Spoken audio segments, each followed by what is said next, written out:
उसके बाद आपको लिए चलेंगे डिनर टेबल पर, जहां पर डिनर मेन्यू तैयार है, उसकी डिटेल भी बताएंगे और उसके बाद होगा ब्यौरा। आज पूरे दिन भर का हर एक डिटेल आपके सामने रखेंगे, क्या बातचीत हुई, क्या फैसले लिए गए, पहले सेशन में क्या हुआ, दूसरे सेशन में क्या हुआ, तीसरे सेशन में क्या हुआ, प्रेसिडेंसी प्रेस कॉन्फ्रेंस में क्या हुआ, दक्षिण अफ्रीका यूनियन को किस तरह से G20 की अध्यक्षता मिल गई है, प्रधानमंत्री का एक मास्टर स्ट्रोक माना जा रहा है। सारी डिटेल्स, ईच एंड एवरीथिंग। अगर आपने दिन भर में G20 की एक भी खबर नहीं देखी है तो हम आपको हर एक खबर से रूबरू करवा देंगे। लेकिन देखिए ये किस तरह से भारत मंडपम सजा हुआ है। यहीं पर अभी राष्ट्रपति जो बाइडेन मौजूद है अमेरिका के, इसके अलावा प्रधानमंत्री नरेंद्र मोदी, भारत की राष्ट्रपति द्रौपदी मुर्मू मौजूद है और ये भव्य तस्वीरें आपको दिखा रहे हैं जिसमें आप देखिए कि भारत मंडपम भारत की शान की तरह दिख रहा है यहाँ पर, और बेहद खूबसूरत ये तस्वीर, बेहद खूबसूरत ये नज़ारा।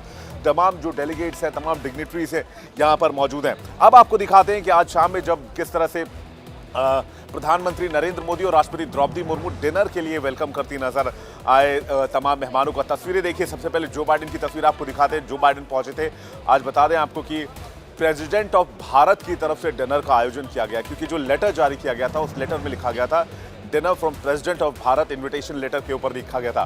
तो ये विवाद का विषय रहा, इस पर भी चर्चा करेंगे। इस पर आज 2-3 बहुत इंपॉर्टेंट पॉइंट्स निकलकर सामने आई है, इंपॉर्टेंट खबरें निकलकर सामने आई है, वो भी आपके सामने शेयर करेंगे। लेकिन तस्वीरें आप देख रहे हैं कि किस तरह से यहाँ पर जो बाइडेन के साथ मिलते हुए द्रौपदी मुर्मू, इसके अलावा आप देखिए कि प्रधानमंत्री उनका स्वागत कर रहे हैं। उसके बाद वहाँ पर जो पीछे वसुधैव कुटुंबकम लिखा हुआ उसके बारे में डिटेल भी बताते हुए प्रधानमंत्री नरेंद्र मोदी आप देख सकते हैं। तो ये तस्वीर, इसके अलावा जितने भी G20 के मेहमान आए हुए हैं सबको एक एक करके आज वेलकम किया गया डिनर के लिए। उसके बाद डिनर के पहले फोटो अपॉर्चुनिटी राष्ट्रपति के साथ और प्रधानमंत्री के साथ एक साथ फोटो ऑप की देखी गई। उसके बाद हमने देखा कि किस तरह सारे मेहमानों का एक एक करके स्वागत किया जा रहा था। और अब हम आपको बताते हैं कि आज खाने के मेन्यू पर क्या क्या है।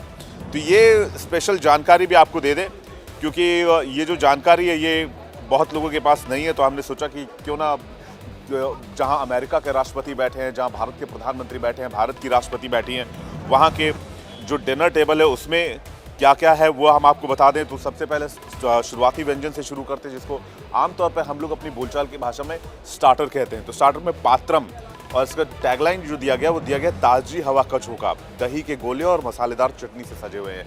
यानी कि जो हम दही भल्ले खाते हैं, या फिर आप उसको ऐसे भी कह सकते हैं, दही बड़े कह सकते हैं, वो वैसा कुछ व्यंजन तैयार किया गया था। और जो मेन कोर्स है उसमें वन वर्णम और श्री अन्न क्रिस्प करी पत्ते के साथ केरल के लाल चावल, भारत की रोटियां जो कि बताए जाते हैं मुंबई पाव, कलौजी के स्वाद वाले मुलायम बन, इसके अलावा बाकर खानी तैयार की गई है, इलायची के स्वाद वाली मीठी रोटी इसे कहते हैं। और स्वीट्स की बात करें तो इसमें मधुरमा स्वर्ण कलश, इलायची की खुशबू वाला सावा का हलवा और अंजीर आड़ू मुरब्बा जो है वो यहाँ पर मेहमानों के लिए रखा गया है। पीने के लिए कश्मीरी कहवा है, फिल्टर कॉफ़ी और दार्जिलिंग चाय है। और एंड में कुछ डेजर्ट्स रखे गए हैं जिसमें चॉकलेट, पान के स्वाद वाली चॉकलेट लीव्स रखी गई है। तो ये एक तरह से दस्तरखान जो है वो G20 मेहमानों के लिए सजाया गया है। यहाँ पर 400 से ज़्यादा शेफ़ लगातार काम कर रहे थे और G20 के मेहमानों के लिए, और न सिर्फ G20 के मेहमानों के लिए बल्कि जितने जर्नलिस्ट आए थे उनके लिए भी खाना तैयार किया जा रहा था। तो जितने भी शेफ़ यहाँ पर काम कर रहे थे उन सब के लिए एक बार बधाई तो होनी चाहिए। बहरहाल आगे बढ़ते हैं और बात करते हैं सबसे पहले आज की सबसे बड़ी खबर की। और आज जो सबसे पहले जो सबसे बड़ी खबर है उसकी बात करते हैं।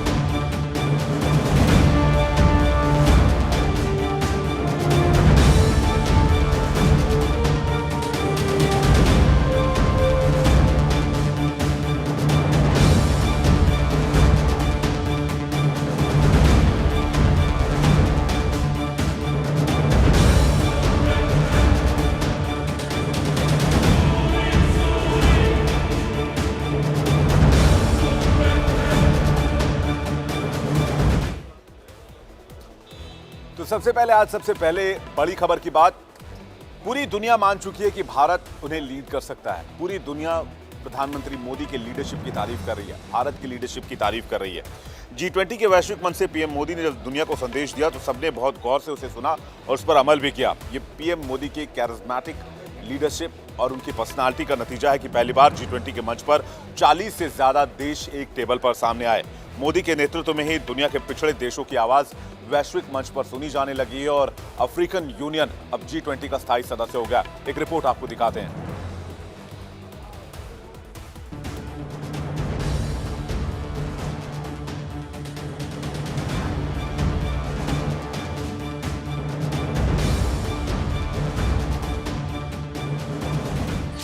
सबका साथ, सबका विकास, सबका विश्वास, सबका प्रयास का मंत्र हम सभी के लिए एक पथ प्रदर्शक बन सकता है। जब देश के बड़े बड़े दिग्गज एक मंच पर एक साथ इकट्ठा हुए, तब सभी ने इस नए भारत का दम देखा। जब अमेरिका, ब्रिटेन, यूएई जैसे बड़े देशों के राष्ट्राध्यक्ष एक छतरी के नीचे बैठे, तब विश्व गुरु का संदेश दुनिया ने सुना। कोविड-19 के बाद विश्व में एक बहुत बड़ा संकट विश्वास के अभाव का आया है। युद्ध ने इस ट्रस्ट डेफिसिट को और गहरा किया है। जब हम कोविड को हरा सकते हैं तो हम आपसी विश्वास पर आए इस संकट पर भी विजय प्राप्त कर सकते हैं। आज G20 के प्रेसिडेंट के तौर पर भारत पूरी दुनिया का आह्वान करता है कि हम मिलकर सबसे पहले इस ग्लोबल ट्रस्ट डेफिसिट को एक विश्वास, एक भरोसे में बदलें। यह हम सभी के साथ मिलकर चलने का समय है। भरोसा महज एक शब्द भर नहीं, बल्कि दो लोगों के बीच संबंध स्थापित करने का अटूट बंधन है। इस भरोसे की कीमत विशाल भारत मंडपम से पीएम मोदी ने दुनिया को बताई। बिना नाम लिए मोदी ने चीन को लेकर उपजे अविश्वास और रूस यूक्रेन युद्ध पर अपनी बात का वजन रख दिया। सबका साथ, सबका विकास और सबका विश्वास, ये मूल मंत्र जो अब तक भारत का मंत्र था, आज उस मंत्र को दुनिया अपना रही है। उस मंत्र को धार प्रधानमंत्री नरेंद्र मोदी ने दी, जिस पर दुनिया के बड़े बड़े हुक्मरानों ने मुहर लगाई।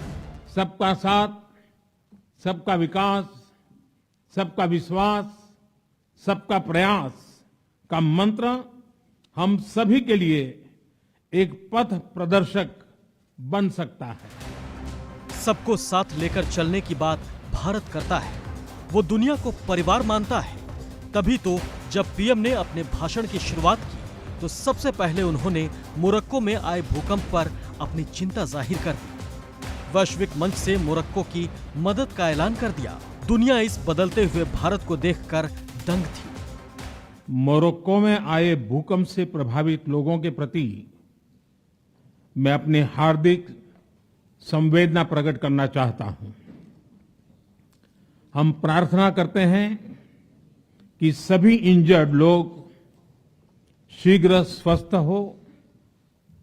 इस कठिन समय में पूरा विश्व समुदाय मोरक्को के साथ है और हम उन्हें हर संभव सहायता पहुंचाने के लिए तैयार हैं। वैश्विक मंच से प्रधानमंत्री ने बात सिर्फ समस्या की ही नहीं की, बल्कि उसके समाधान पर भी जोर दिया। भविष्य की पीढ़ियों पर चिंता जाहिर की। ये प्रधानमंत्री नरेंद्र मोदी का ही दबदबा है। वैश्विक अर्थव्यवस्था में उथल-पुथल हो, नॉर्थ और साउथ का डिवाइड हो, ईस्ट और वेस्ट की दूरी हो, फूड, फ्यूल और फर्टिलाइजर का मैनेजमेंट हो, टेररिज्म और साइबर सिक्योरिटी हो, हेल्थ, एनर्जी और वाटर सिक्योरिटी हो, वर्तमान के साथ ही आने वाली पीढ़ियों के लिए हमें इन चुनौतियों के ठोस समाधान की तरफ बढ़ना ही होगा। कि G20 की बैठक में ऐसा पहली बार हो रहा है जब 40 से ज्यादा देशों का एक जगह जुटना हुआ। 40 से ज्यादा देशों के नेताओं ने बदलते हुए भारत का स्वरूप देखा तो दंग रह गए। हर कोई हैरान था। सभी नेता पीएम मोदी से मिलने के लिए आतुर दिखाई दिए। G20 का जब से आगाज हुआ है तब से ये पहली बार है जब एक साथ 40 देशों के राष्ट्राध्यक्ष एक समय एक मंच पर मौजूद हों। प्रधानमंत्री नरेंद्र मोदी की बढ़ती लोकप्रियता के कारण ही ये संभव हो पाया है और पूरी दुनिया भारत द्वारा स्थापित इस नए वर्ल्ड ऑर्डर को मानती हुई नजर आ रही है। पीएम मोदी की लोकप्रियता और नए भारत की ही धमक है जो ये संभव हो पाया है। ये नया भारत है जिसकी आवाज अब प्रमुखता से सुनी भी जाती है और उस पर अमल भी किया जाता है। जब प्रधानमंत्री मोदी ने अफ्रीकन यूनियन को G20 का परमानेंट मेंबर बनाने का प्रस्ताव रखा तो G20 के सभी मेंबर ने बिना शर्त समर्थन दिया। ये पल अफ्रीकन यूनियन के देशों के लिए भावुक कर देने वाला था। अफ्रीकन यूनियन के हेड अलाजी असोमानी उठे और पीएम मोदी को जाकर गले लगा लिया। सबका साथ की भावना से ही भारत ने प्रस्ताव रखा था कि अफ्रीकन यूनियन को G20 की स्थायी सदस्यता दी जाए। मैं अफ्रीकन यूनियन के अध्यक्ष को G20 के स्थायी सदस्य के रूप में अपना स्थान ग्रहण करने के लिए आमंत्रित करता हूं।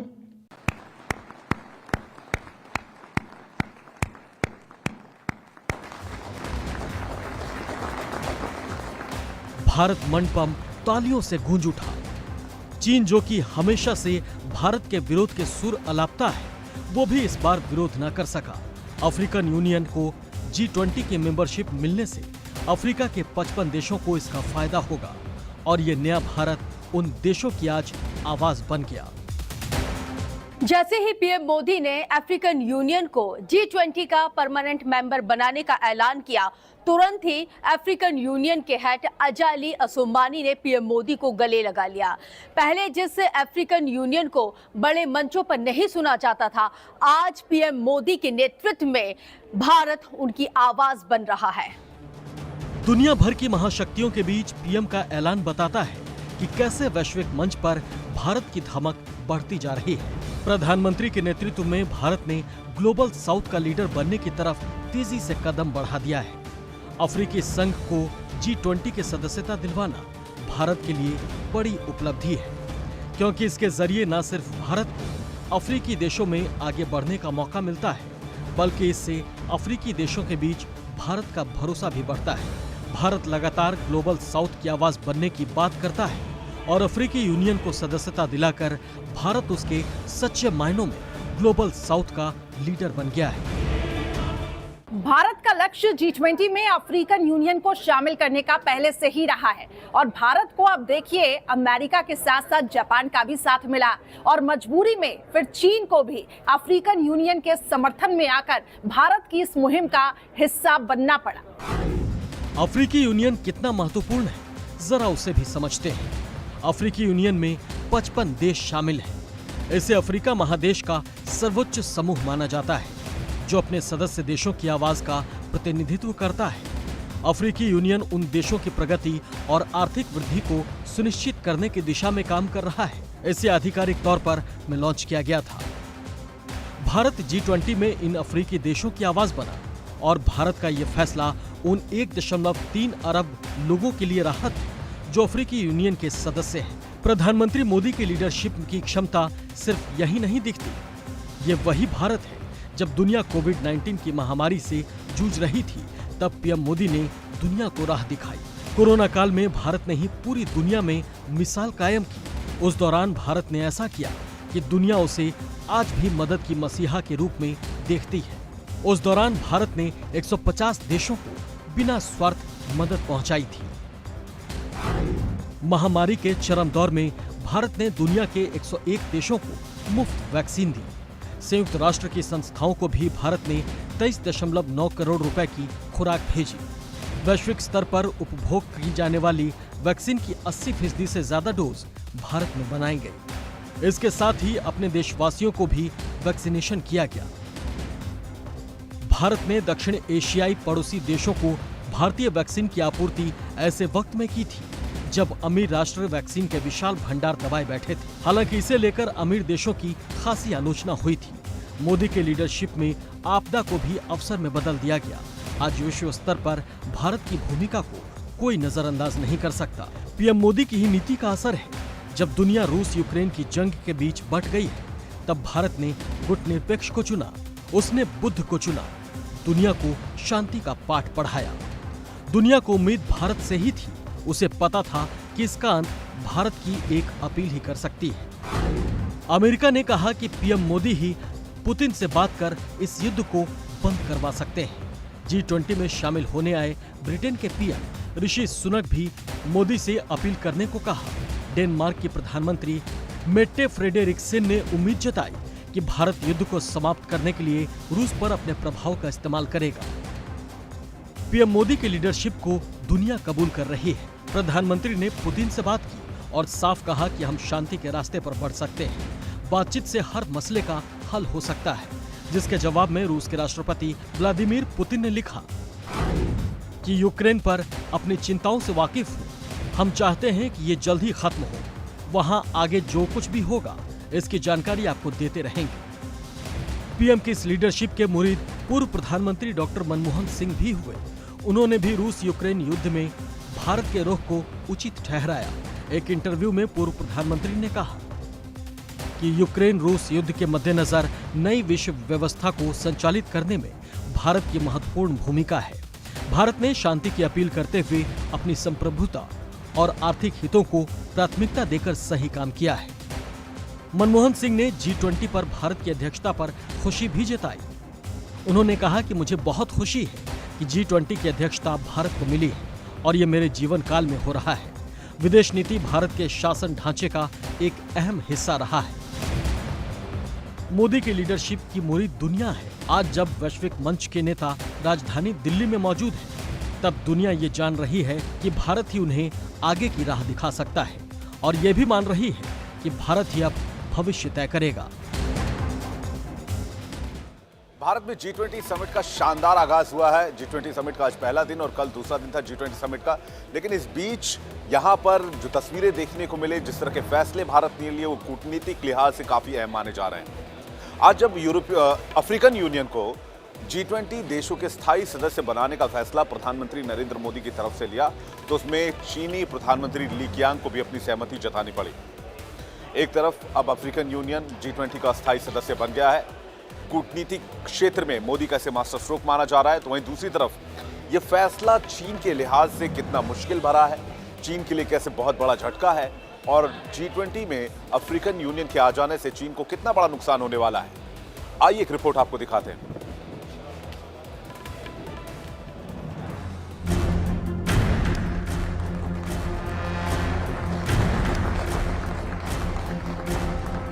टीवी पर दिल्ली की इस तस्वीर को देखकर बीजिंग में बैठे जिनपिंग आज जल भुन रहे होंगे। G20 के मंच से आज भारत को बड़ी कामयाबी मिली। भारत ने अध्यक्ष होने के नाते अफ्रीकी यूनियन को स्थायी सदस्य बनाने का प्रस्ताव पेश किया, जिस पर G20 में शामिल सभी देशों ने मुहर लगा दी और इसके बाद पीएम मोदी ने इसकी औपचारिक घोषणा भी कर दी। सबका साथ की भावना से ही भारत ने प्रस्ताव रखा था कि अफ्रीकन यूनियन को G20 की स्थायी सदस्यता दी जाए। मेरा विश्वास है कि इस प्रस्ताव पर हम सबकी सहमति है। इसी के बाद उठकर पीएम मोदी ने अफ्रीकी संघ के अध्यक्ष अजाली असोमानी का गले मिलकर स्वागत किया। भारत के प्रस्ताव पर सबसे आखिर में चीन को भी अपनी हामी भरनी पड़ी, क्योंकि तमाम देश मोदी के साथ थे। चीन के राष्ट्रपति जिनपिंग ने दिल्ली नहीं आकर बड़ी गलती कर दी, क्योंकि वर्ल्ड लीडर मोदी की अगुवाई में दुनिया आगे बढ़ रही है और चीन को पीछे छोड़ने का मन बना चुकी है, क्योंकि एशिया में चीन को जवाब देने का मादा सिर्फ मोदी की अगुवाई में भारत के पास है। चीन की चाल और भारत के दम को अब दुनिया के तमाम देश समझ चुके हैं। दक्षिण अफ्रीकी यूनियन के G20 का स्थायी सदस्य बनने की पूरे अफ्रीका में भारत के इस कदम की जमकर तारीफ हो रही है। इसका मतलब मोदी ने इस एक मास्टर स्ट्रोक से दो निशाने साधे हैं, क्योंकि चीन के महत्वाकांक्षी project one belt one road के लिए अफ्रीका सबसे बड़ा ठिकाना है। गरीब देशों को झांसा देकर चीन ने वहां कर्ज का बड़ा जाल बना दिया है। चीन के सबसे ज्यादा निवेश दक्षिण अफ्रीका में ही है। एक नजर डालिए, 2000 से 2017 तक चीन ने पूरी दुनिया में जितना निवेश किया उसका 42% हिस्सा अकेले अफ्रीका में है। अफ्रीका को चीन ने इन सालों में करीब $160 का कर्ज दिया है। फिलहाल 10,000 से ज्यादा चीनी कंपनियां अफ्रीका महाद्वीप में काम में जुटी हैं। अफ्रीका के साथ चीन का कारोबार हर साल $200 बिलियन के करीब है। चीन की अफ्रीका में दिलचस्पी का अंदाजा इसी बात से लगाया जा सकता है कि चीन के अफ्रीका में 53 दूतावास है, जो अमेरिका से भी ज्यादा है। लेकिन अब उसी अफ्रीकी संघ के G20 समूह का स्थायी सदस्य बनना अमेरिका की भी बड़ी जीत मानी जा रही है। यानी अफ्रीकी देश धीरे धीरे चीन से दूर हो सकते हैं, साथ ही भारत और पश्चिमी देशों से करीबी बढ़ सकती है।